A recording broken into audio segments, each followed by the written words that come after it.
Hello, my name is Gauri. Welcome to my YouTube channel. Hope you enjoy the video.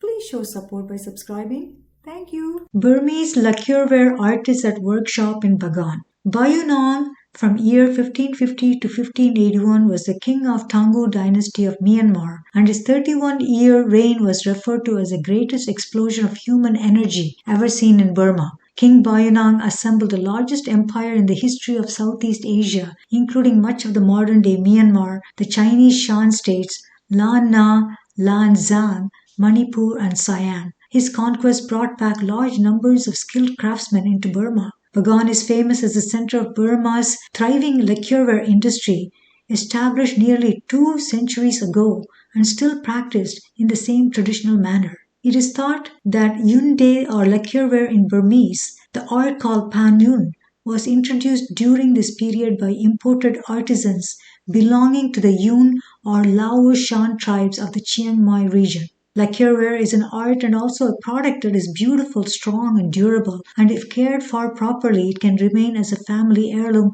for a very long time. In the video, we observe many skilled artisans as they work on the various stages of the months-long process of lacquerware products at Bagan House Workshop, a family-run business established since 1930. A decline in the number of visitors combined with the cost of resin has led to the closure of over two-thirds of more than 200 lacquerware workshops in Bagan. Bagan House is one of the traditional lacquerware workshops in Bagan, Burma, where tourists are allowed to watch the skilled artisans at work. The Bagan House Lacquerware Enterprise was first established in 1930 during the British colonial times by Wu Fo Guang, great-grandfather of the present owner Mama. The sap used in lacquerware is called titsi, literally meaning wood varnish. It is the sap of Melonaria usitata, a tree native to Southeast Asia. Bamboo framework is in process by splitting the bamboo and coiling to form the base of a bow.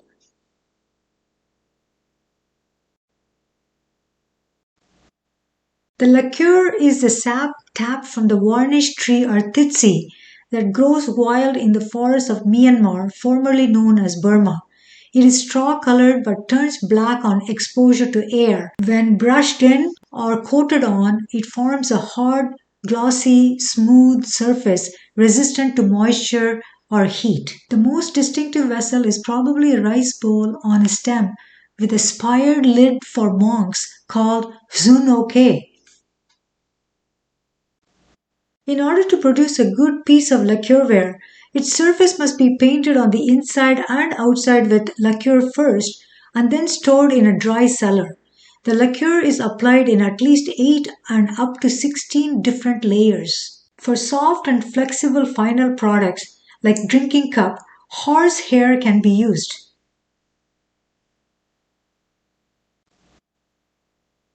Lacquer vessels have a coiled or woven bamboo strip base, often mixed with horsehair. Using horsehair is a more complex and time-consuming process, and it is employed only for the finest products. The surface of the product is engraved with a fine iron stylus called kanyit. The incisions are then filled with coloring matters. The designs and engraving done by freehand may take a few months to finish, maybe even a year for a larger piece.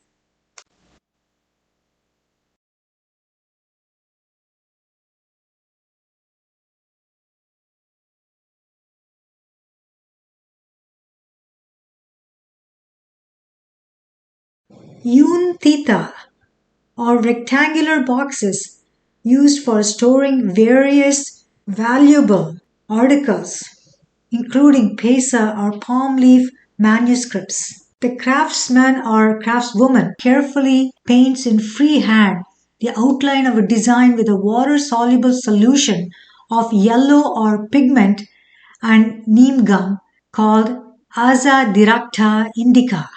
She paints only those parts of the design that she wishes to retain the original lacquer color.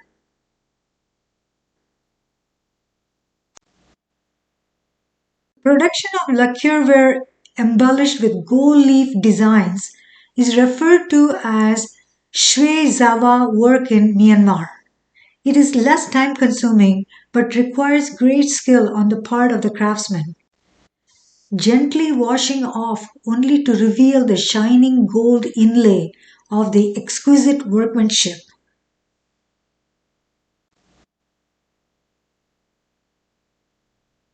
Some beautiful examples of workmanship of the artisans of Bagan House.